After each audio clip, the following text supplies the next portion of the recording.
I knew the end was near when I found myself calculating the trajectory of a heavy crystal paperweight into the skull of a 28-year-old man named Bradford. Bradford was our new COO. He was also the CEO's son, a man who thought synergy was a verb and whose only qualification for running a multimillion-dollar strategic accounts firm in Las Vegas was that he once organized a frat party that didn't get raided by the cops. I'm Vivian. I'm 45, I run on espresso and spite, and for the last 5 years, I have been the structural integrity of Apex Strategy Group. You know that load-bearing wall in a house that, if removed, causes the roof to collapse and kill everyone inside? That's me. I'm the wall. And Bradford was currently trying to hang a velvet painting of himself on me using a sledgehammer. Vivian, we need to talk about your energy, Bradford said. Leaning back in a Herman Miller chair, he didn't know how to adjust, creating a squeaking noise that sounded like a dying mouse. He was wearing a vest that cost more than my first car and had a haircut that screamed I sue people for sport. You're just not radiating that growth mindset we need for Q3. My dad says you're vital, but honestly, I see a lot of legacy thinking. Legacy thinking. That's corporate speak for you're older than me. You actually know how the sausage is made, and you refuse to use TikTok to recruit account managers. I stared at him. I didn't blink. I've stared down casino magnates who were losing $40 million a night and cartel lawyers trying to legitimize cash flows through shell companies. A nepotism baby with a shiny MBA wasn't going to make me flinch.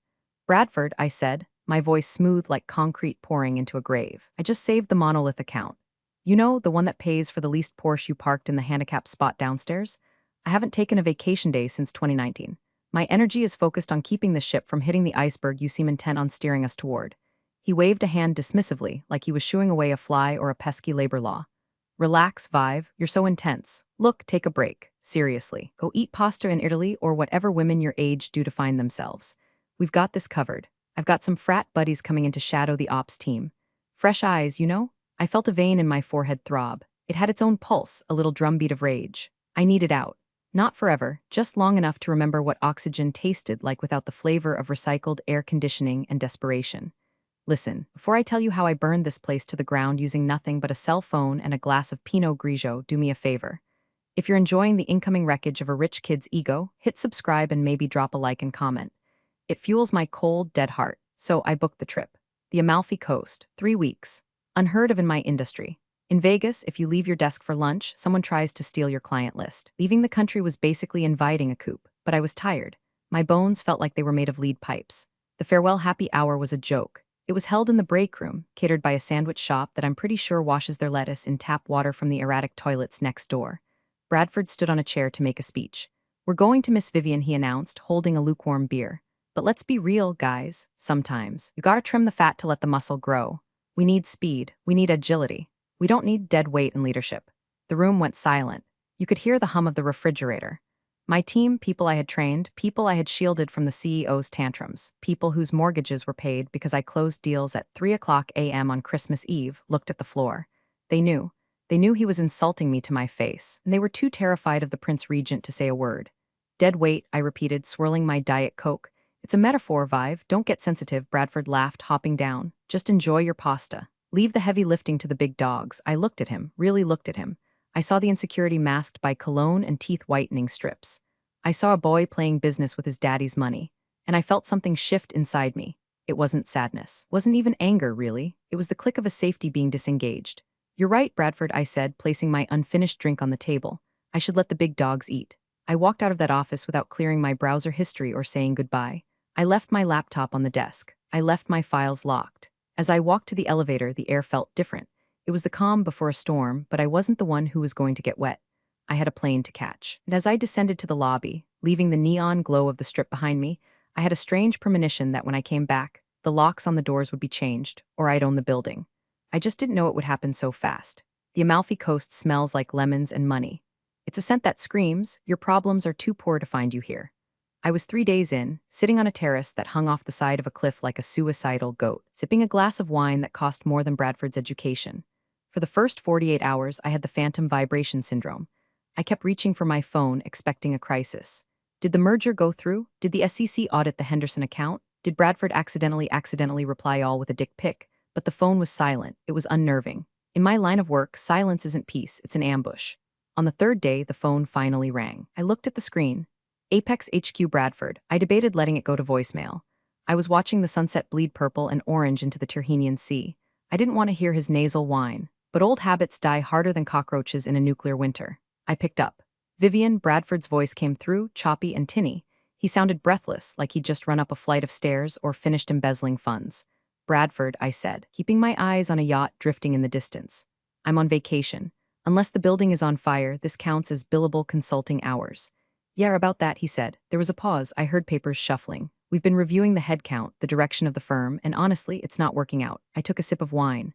What's not working out, Bradford? The fact that I do all the work and you take all the credit, see? That's the attitude. It's toxic vibe. It's bad for the culture. We want a culture of yes, and you're a culture of let's check the compliance laws first. He let out a short, nervous laugh. Anyway, Dad and I talked. We're terminating your contract, effective immediately. Cause, insubordination, and let's call it performance stagnation. I froze, not out of fear, out of sheer awe at the audacity. Performance stagnation? I brought in $12 million last quarter, Bradford. You brought in a foosball table. Don't need lazy people, Vivian, he snapped, his voice dropping the fake niceness. We need grinders. You're on a beach. We're here working. That says everything. Don't bother coming back. We'll mail you your personal effects. Anything on the company laptop is ours. Security has been notified. The line went dead. He hung up on me. He fired me over the phone while I was 6,000 miles away calling me. A woman who missed her own mother's hip surgery to close the impossible Venetti deal lazy? I lowered the phone. I looked at the black screen. I should have been crying. I should have been screaming. I should have been throwing the expensive crystal glass against the ancient stone wall, but I felt cold.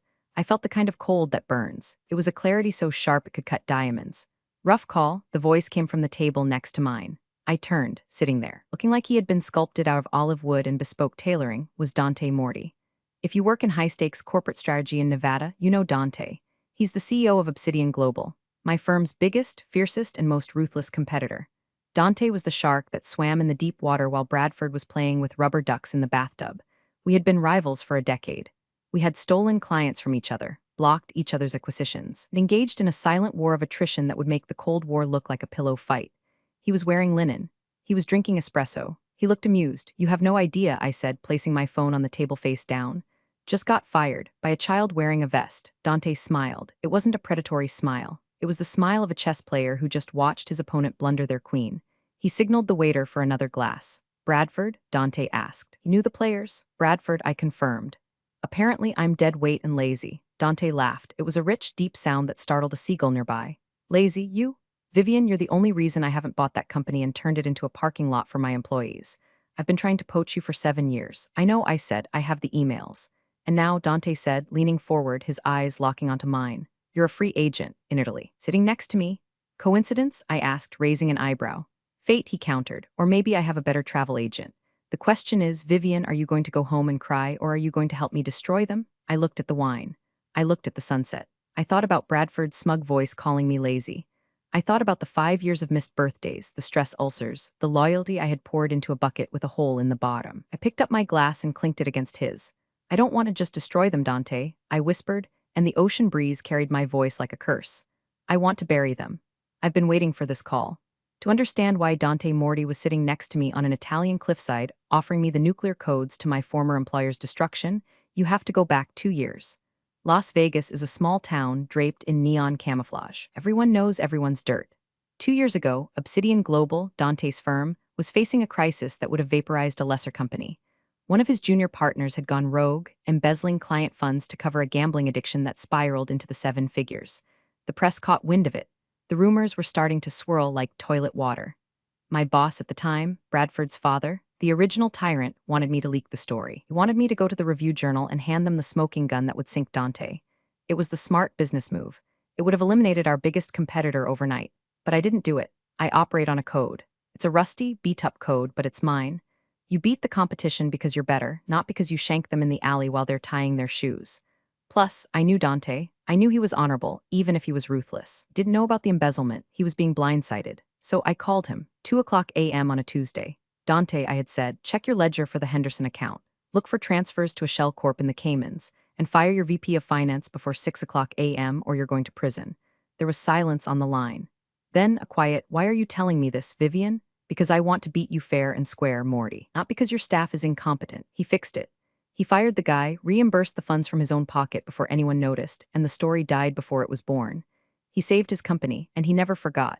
He sent me a bottle of vintage scotch that cost more than my car with a note, name your price. Anytime, I never cashed it in. Until now.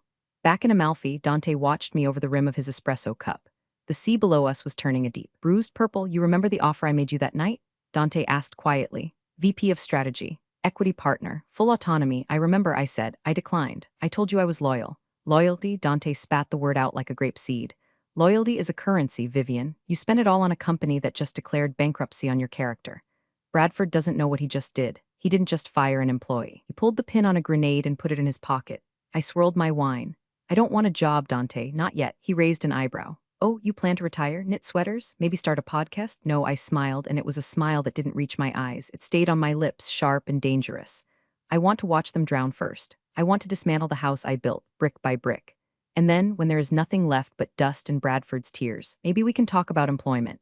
Dante leaned back, a look of pure delight spreading across his face. He loved this. He lived for this. This was blood sport to him. So he said, pulling out his phone, where do we start? Do we poach the staff? Do we underbid their contracts? No, I said, that's too loud. Bradford is paranoid. If he sees you coming, he'll lawyer up. We need to be ghosts. You need to rot the foundation so he doesn't realize the roof is falling until it crushes him.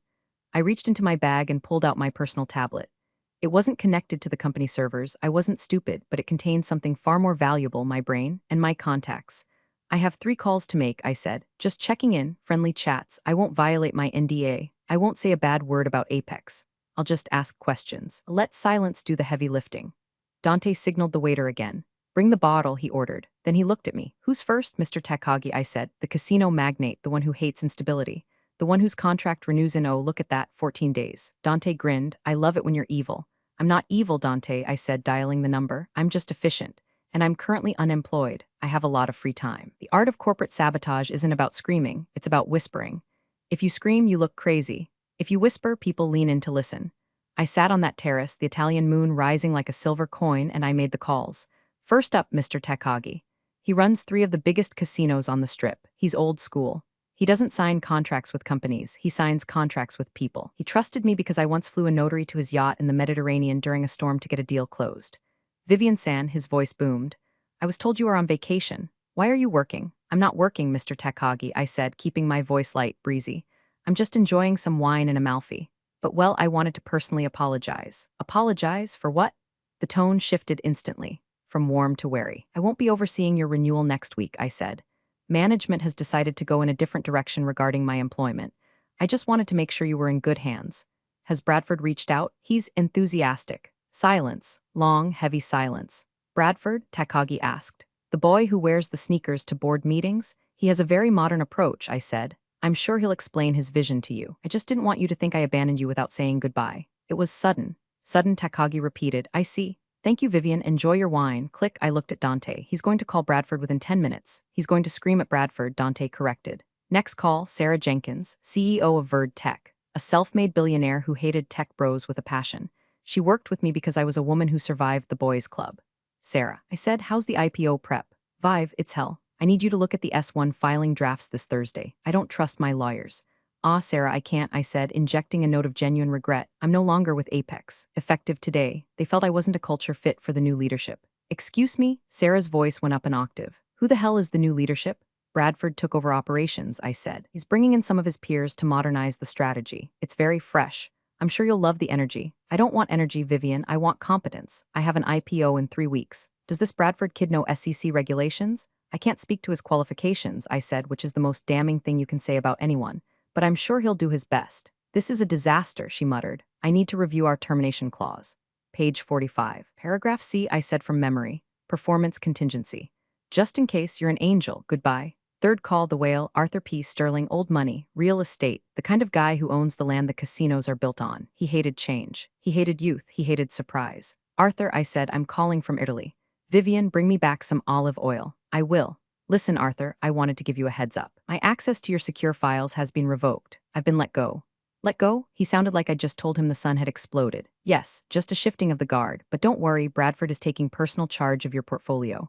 The son? Arthur scoffed. The one who tried to sell me NFTs at the Christmas party? He's very forward-thinking. He's an idiot. Vivian, does this trigger the key man clause in our contract? I paused. I let the silence hang there for 3 seconds. You'd have to check with legal, Arthur. But I believe clause 14b states that if the lead strategist is removed without a 30-day transition period, the client has the right to freeze assets pending a review. Freezing it, Arthur barked. I'm freezing it all. No one touches my money but you. I hung up. I turned to Dante. He was staring at me with something resembling fear and arousal. You didn't just burn the bridge, he said. You convinced the bridge to set itself on fire. Bradford wanted fresh eyes, I said, pouring another glass. I just gave him a fresh perspective on unemployment. Within an hour, my phone started blowing up with notifications. Not from the office, from industry friends. Rumors were flying. Apex is unstable. Apex lost Vivian. Clients are panicking. I imagined Bradford back in Vegas. It was probably 10 o'clock a.m. there. He was probably just walking in with his latte, ready to disrupt the industry. He was about to get disrupted right in the face. The thing about being a lazy employee who actually does everything is that you tend to build systems that only you understand. I didn't do it on purpose to be malicious. I did it because I was the only one who cared enough to organize the chaos. Bradford, in his infinite wisdom, assumed that strategy was just talking smooth in meetings. He didn't realize that strategy is 90% data organization, historical context, and file encryption. Back in Vegas, the sun was high and the temperature was climbing. And so was the panic. I knew exactly what was happening because I knew exactly what Bradford would try to do first: access the gold master file. It's a spreadsheet I built over 5 years. It contains the personal birthdays of every CEO's child, specific Scotch preferences of every board member, the blackmail-worthy secrets we protect for our clients, and the master timelines for every active deal. It lived on a secure cloud drive, my personal cloud drive, which I paid for. When Bradford fired me, he cut off my company email, standard procedure. But he forgot that the gold master wasn't on the company server. It was shared to the company server from my private account. At 10:15 a.m. Vegas time, I got a notification on my phone. Access request. Bradford Apex has requested access to master strategy, do not delete. I swiped left. Deny. 2 minutes later. Access request. IT admin has requested access. Deny. Then came the emails to my personal account. From Bradford, sent from iPhone, subject: urgent Vivian, we can't open the client files. The password isn't working. Send it over immediately. This is company property. I took a photo of my half-eaten calamari and replied. To Bradford, subject: urgent dear Bradford, per our conversation, I am dead weight. Dead weight cannot type passwords. Also, that file resides on my personal intellectual property. Consulting fee to unlock is $5,000 per hour, minimum 40 hours, payable in advance. Best Vive, I showed Dante the phone. He choked on his water. You're holding the data hostage? No, I corrected. I'm protecting my intellectual property. I built that database on weekends, unpaid. If they wanted it, they should have bought it or not fired me. Back at Apex, the walls were closing in. I could picture it. The Takeover renewal was stuck because nobody knew the specific compliance codes for the gaming license, codes I had memorized. Sarah Jenkins was demanding the S1 draft, which was currently a read-only PDF because I held the edit rights. Arthur Sterling's lawyers had likely already served a cease and desist on any movement of funds. My friend Sheila, the receptionist, never underestimate the receptionist. She knows everything, sent me a text via WhatsApp. Sheila, OMG, it's a war zone. Bradford is screaming at it. He threw a stapler. Takaga's assistant just called and canceled the lunch meeting. Bradford is sweating through his vest. Miss you, Zoe, I texted back. Grab some popcorn, honey. It's only Act 1. But the real kicker wasn't the files. It was the performance clause I had mentioned to Sarah. See, I wrote the contracts for our biggest clients. And because I didn't trust the old CEO, and I definitely didn't trust Bradford, I slipped in a tiny clause in the boilerplate text 3 years ago. Clause 17D, continuity of care. In the event that the senior account strategist, V. Miller, is removed from the account for any reason other than gross misconduct or voluntary resignation, the client reserves the right to terminate the contract immediately without penalty and receive a prorated refund of all retainer fees. Bradford had fired me for performance stagnation, not gross misconduct. And I certainly didn't resign. He had just triggered a refund clause for 60% of the company's revenue. I checked my bank account online. Severance pay hadn't hit yet, that was fine. By the time they realized what was happening, they wouldn't have enough cash in the bank to pay for the office coffee, let alone my severance. Dante, I said, looking up from the phone, how much cash reserves does Obsidian have right now? Enough, he said, eyes narrowing. Why? Because I said, watching a fishing boat bob in the harbor. Apex is going to have a liquidity crisis in about 48 hours. They're going to have to refund 3 major retainers. They won't be able to make payroll. Dante stood up. He walked to the edge of the terrace. He looked out at the sea, calculating. If they miss payroll, Dante said slowly, they breach their covenants with the bank. Exactly, I said, and when the bank calls the loan, the company goes into receivership, Dante finished, or they look for a buyer. He turned back to me. The look on his face was pure predatory joy. Vivian, he said, you're terrifying, marry me. I don't date competitors, I said, but I do accept consulting fees. Shall we draft the buyout offer? Every coup needs a lawyer. Mine was Marcus, the general counsel at Apex. Marcus was a man who wore bow ties and hated uncertainty. He had been trying to get Bradford to sign compliance paperwork for 6 months, but Bradford was too busy ideating to sign legal documents. I knew something Bradford didn't. I knew that the board of directors hadn't actually formally ratified Bradford's appointment as COO yet. It was on the agenda for next month. Technically, Bradford was interim COO, and interim COOs do not have the authority to fire senior executives without board approval. I waited until 8 p.m. Italian time, 11 a.m. Vegas, to call Marcus. Vivian, Marcus answered on the first ring. It sounded like he was hiding under a desk.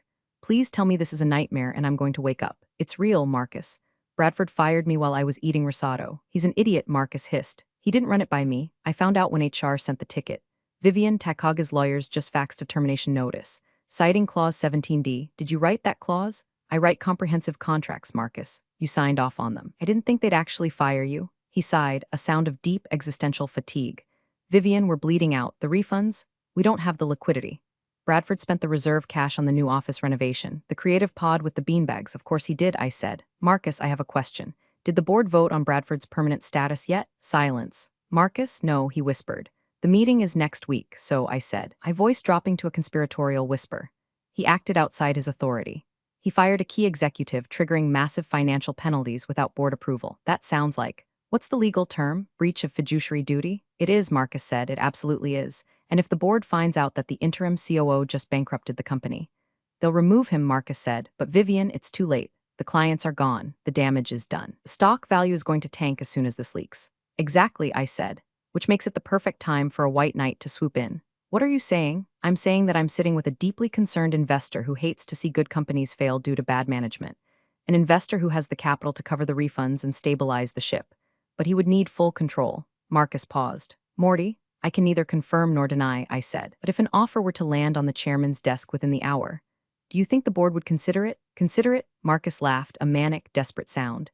Vivian, if someone offers to save their stock options, they'll personally pack Bradford's bags and throw him out the window. Good, I said. Check your email in 10 minutes. I hung up and looked at Dante. He was already typing on his laptop.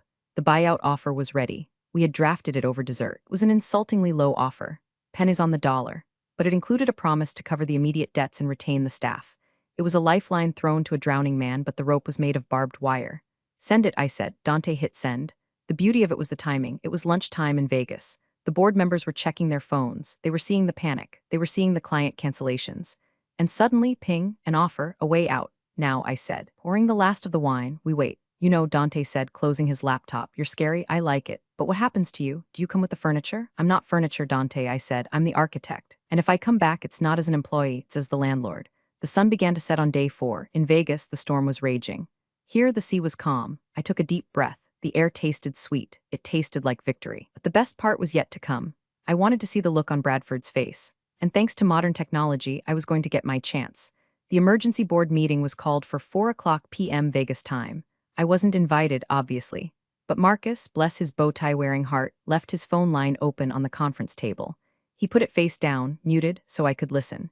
Dante and I sat in his hotel suite, huddled around my iPhone like we were listening to a radio broadcast of the moon landing. Gentlemen and Linda, the chairman's voice boomed. That was Old Man Henderson. He sounded furious. We have lost 30% of our projected annual revenue in 6 hours.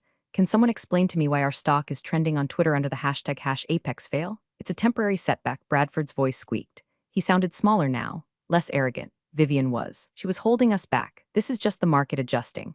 The market isn't adjusting, you moron, that was Linda. She represented the teachers' pension fund that owned 15% of the company. The market is fleeing. Takagi pulled out, sterling frozen. Jenkins is threatening to sue. You triggered the refund clauses. Did you even read the contracts before you fired the woman who wrote them? I assumed. Bradford stammered. You assumed, Henderson growled. You're an interim COO, Bradford. You don't get to assume. You get to execute orders. And you just executed the company. I can fix it. Bradford yelled. I'll call them. I'll smooth it over. They won't take your calls, Marcus spoke up. His voice was calm, the voice of the executioner. I spoke to Takaga's counsel. They will only deal with Vivian Miller, period.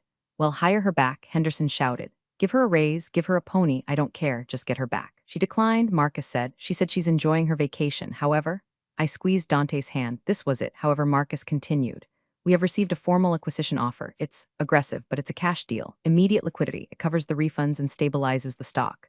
Who is it? Linda asked. Obsidian Global, Marcus said. The room erupted. Morty, the enemy, he'll gut us. He's offering to keep the brand, Marcus lied, well, partially. He guarantees client retention. Because? Well, the offer implies that he has secured the cooperation of the key relationships. He is Vivian, Henderson realized aloud. The defeat in his voice was heavy. He got her. The moment you fired her, Bradford, she went to him. It's a hostile takeover. Bradford screamed, "You can't do this. My dad built this company. Your dad is in a coma in nursing care, and you just destroyed his legacy," Henderson snapped. "You have a fiduciary duty to the shareholders. If we don't take this deal, we're bankrupt by Friday." "Do we have a motion?" "Motion to accept the Obsidian offer," Linda said immediately. Seconded, another voice said, and Henderson added, his voice cold. "Motion to terminate Bradford's employment, effective immediately for cause, gross negligence." Seconded, Linda practically shouted. "No, you can't." Bradford was crying now, actually crying. "I'm the COO, security." Henderson said, "Escort him out." I heard the heavy doors open. I heard the scuffle of feet.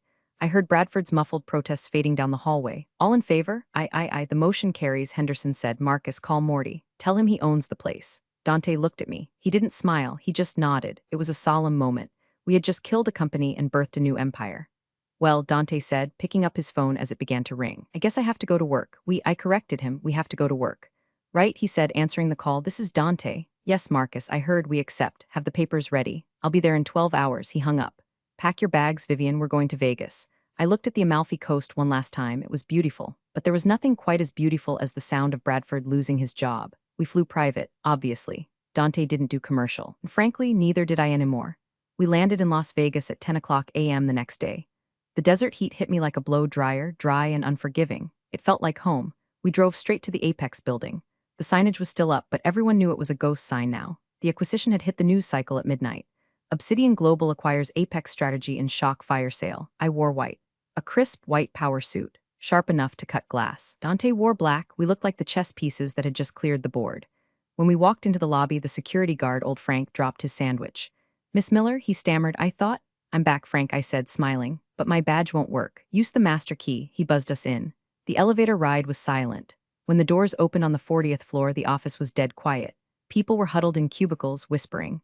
Boxes were packed. Vibe was apocalyptic. Then they saw us. Sheila gasped. She stood up behind the reception desk. "Vivian." "Hi, Sheila," I said. "You can unpack. Nobody is getting fired today, except the people who deserve it." A ripple went through the room, relief, confusion, awe. We walked straight to the executive wing.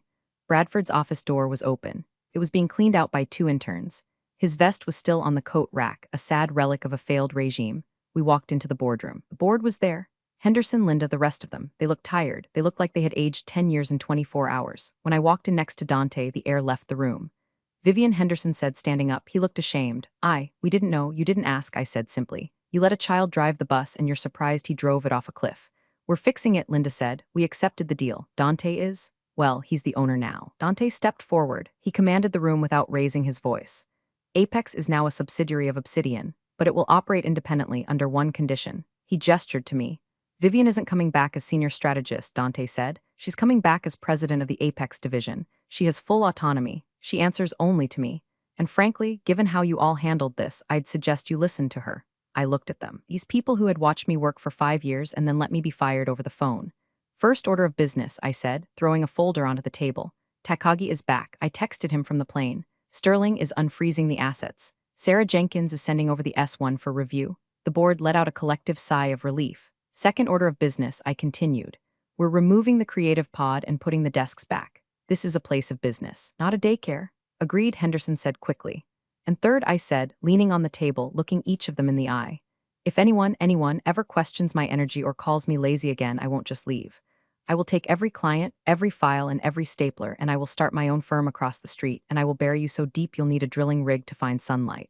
Do we understand each other?" "Crystal clear," Linda said. She actually smiled. She liked a winner. "Good," I said. "Now, if you'll excuse me, I have a company to save again." I walked out of the boardroom. I walked down the hall to my old office. It was exactly as I had left it. My laptop was there. My plant was a little wilted but alive. I sat down in my chair. It squeaked just a little. Dante leaned in the doorway. "Not bad, Madam President." "It'll do," I said. "You know," he said. "Bradford is apparently trying to sue us for wrongful termination." "Let him," I said, booting up my computer. I have his browser history from the company server. "I don't think he wants that read in court." Dante laughed. "Remind me never to cross you." "Too late," I said. "You already bought me." 3 months later, the merger was complete. Apex was profitable again. In fact, we were up 20%. Turns out, when you remove the nepotism and the fear, people actually work better. Who knew? Bradford had moved to Chelum to become a lifestyle coach.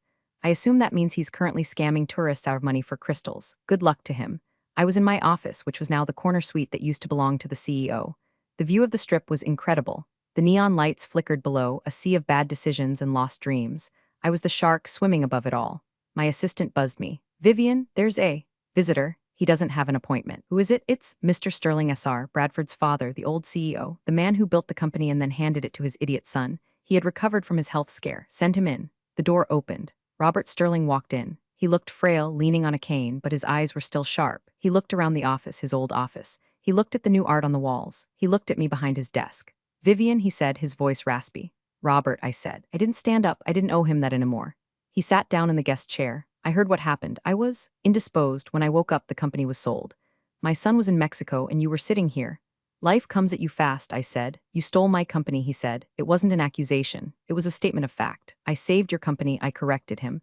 "Your son tried to drive it off a cliff. I just grabbed the wheel. The fact that the car now belongs to Obsidian is collateral damage." He stared at me for a long time. "I should have made you CEO 5 years ago." "Yes," I said, "you should have, but you wanted blood. You wanted the name on the door to match yours. That was your mistake, Robert. You confused DNA with competence." He sighed. He looked defeated. "Is there any way to buy it back?" I laughed. A genuine, hearty laugh. "Buy it back, Robert. Valuation has doubled since the acquisition. You can't afford it. And even if you could, Dante wouldn't sell, and neither would I, so that's it?" He asked. 40 years of my life. Gone. I stood up then. I walked over to the window. I looked out at the city. "It's not gone, Robert. It's just under new management, better management." I turned back to him. "You fired me for being lazy. You called me dead weight. Now, I'm the hardest working woman in the city. And I'm too busy to have this conversation." I pressed the intercom button. "Sheila, show Mr. Sterling out. I have a strategy call with Takagi in 5 minutes." Robert stood up slowly. He nodded once. A tip of the hat from one killer to another. He walked out. When the door clicked shut, I sat back down. I picked up my pen. I looked at the contract in front of me. It was a new deal, a massive deal, the kind of deal that makes careers. I signed it. My phone buzzed. Text from Dante. "Dinner? I found a place that serves wine better than Amalfi." I smiled. "I'm buying," I typed back. I got a raise. I put the phone down. I took a sip of my espresso. It was bitter, dark, and perfect. They thought they could throw me away. They thought I was just a cog in the machine. They forgot that I wasn't the cog. I was the mechanic. And when you mess with the mechanic, you don't get to drive the car anymore. I went back to work, after all. I had an empire to run. Funny how some people will throw you out the moment they feel untouchable, then beg you back once the foundation cracks. Vivian didn't raise her voice. She raised the stakes. Sometimes the best revenge isn't loud. It's legal, leveraged, and delivered with a smile. Thanks for sticking through the story. More twists coming soon.